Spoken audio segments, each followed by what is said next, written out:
Yeah, so my name's Tyler Ray. I'm 27, based out of Springfield, Missouri. Finishing up my fifth year in commercial real estate, actually at the end of this December. So Congratulations. Good stuff. yeah, Good it's stuff. been a journey so far, up and down, but that's part of it, and I Yeah. think we're on that uphill trend now. So Yeah. dues have been paid, I think. Well, it sounds like it. Yeah. So let's rewind the clock, right? Because we just finished our first year together. Rewind the Mhm. clock and kind of set the scene for me for like where you were at in your business a year ago, like who you're working with, what your deal flow looked like, and that type of thing. Yeah, so as far as about a year ago, I was more focused on the buyer or tenant rep side.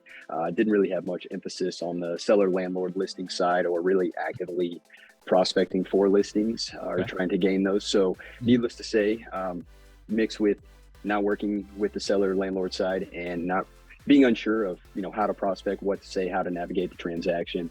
Okay. Um, that's kind of where I was at as far as the business model goes. And so getting connected with you and the resources provided, I've been able to kind of flip the script and begin prospecting consistently. And as a result of that, I've seen my listings intake grow exponentially compared to previous years. Sure. Combined 3 years, I had probably actively seek and taken probably 5 to 6 listings. Okay. Um, because again, my emphasis was more on the buyer Sure. and a tenant rep side. Yeah. Now that that's changed, I think we're up to 18 active listings I've got now, Currently. valued in currently as of today. I actually wrote a sticky note and set it on my desktop. I'm at 18 active listings. I've got 5 for lease Okay. and about 13 for sale, valued at around $21 million. Ooh. Okay. So just as like, let's say And if if you you, only closed half of them, well, how much would that put in your pocket?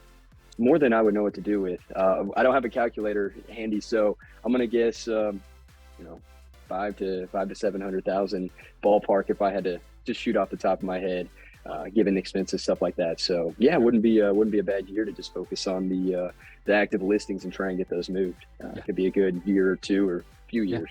And that's what we talk about. We talk about like year one being like your foundation year. You're learning Mhm. the skills, you're learning that you're taking on a new business plan, right? And at Right. the end of year one, then you have, you're sitting on 18 listings worth over 27, you said million dollars? 21 million. 21 million, right? Yeah. And now the question is, okay, how do we get through these? How do we sell them and so forth? So Mhm. that's where we really see the uptick in income. I mean, year one, it's good. We're setting the grounds, but year two is when we really start seeing that. So what would, with that in mind, right? To someone that's where you were a year ago, right? What would you say to them in terms of, like what would your advice be to them?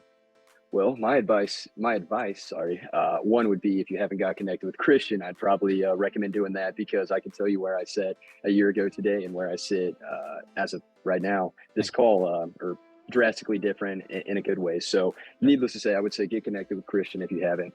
But regardless, just going after and actively prospecting and shifting that emphasis to the seller landlord side of things.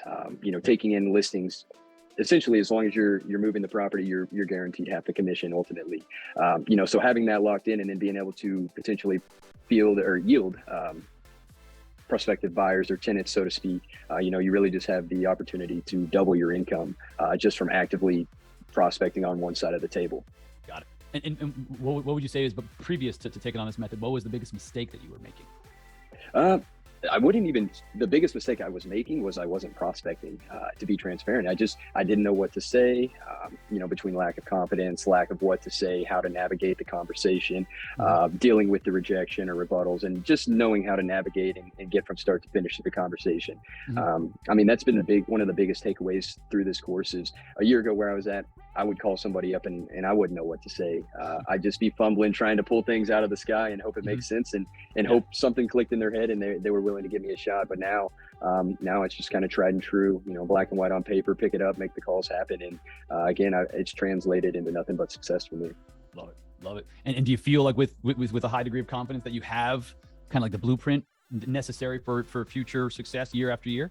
Oh yeah, yeah. Ultimately, it's really black and white. Like I said, it translates to picking up the phone and getting your dials in, as Christian likes to emphasize to us. So really, as long as you pick up the phone and keep dialing, there's a thing he likes to reference called the law of large numbers, and that's been tried and true, and it works. Tracking the data, you're able to pinpoint, roughly how many calls it takes to get connected with an owner, or to get the meeting, or get the listing, or get the property sold. So just being able to track the data and having that resource in the back end, tracking your progress, seeing where you're at, really can translate into results of, this is where I was a year ago, and here's where I'm at today. Love it. Love it. And what do you feel kind of what was the biggest needle mover for you? The biggest needle mover for me, aside from just being in the program and the group and feeling almost like I had a sense of I had to keep myself held accountable because I knew there were other people in the group that were putting in the same work as me, and I Mhm. didn't want to be the guy that went back empty-handed with no results to the group. Okay. But also was honestly getting the cold call scripts that you provided. Yep. With having that and getting the right skip tracing software in place to get the contact information, just picking up the phone, getting the dials in, have translated into meetings, listings, closed deals, etc.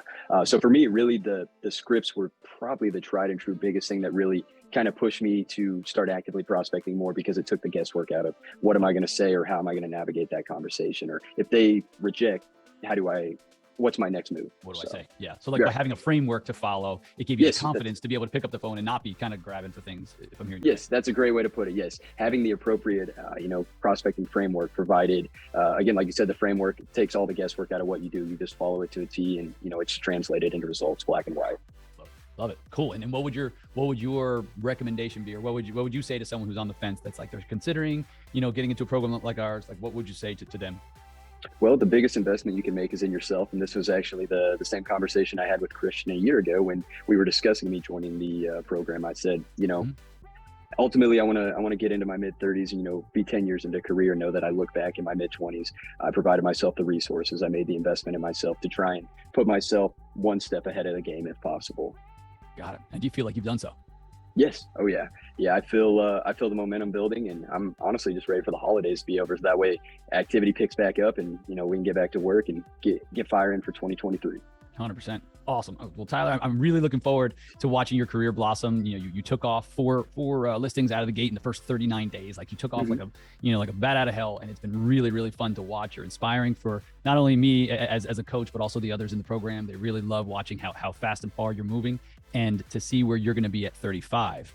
I see you being financially independent. I see you, having, rental properties, and like we've talked about, like the next phase for you is getting onto the ownership side of things. So it's really, really fun to watch you grow, man. So I'm honored to be here for the ride, Yeah, no, I appreciate that, and I'm honored to be working alongside you and with you as a mentor. It's been great working with you over the last year, and I mean, tried and true, the results speak for themselves. So anyone on the fence, you need to make that investment in yourself, because I can tell you, coming from a 26-year-old kid at the time, I made the investment in myself, and I went from maybe $500,000 listed to about 21 million in a year. So you tell me if you want to pick up the phone and make some dials or not, Love it. because it's panned out for me. So Love it. Awesome. Well, thank you, brother. I appreciate your time. I appreciate the kind words, and really looking forward to seeing what next year brings us. So yeah, definitely look forward to continuing working together.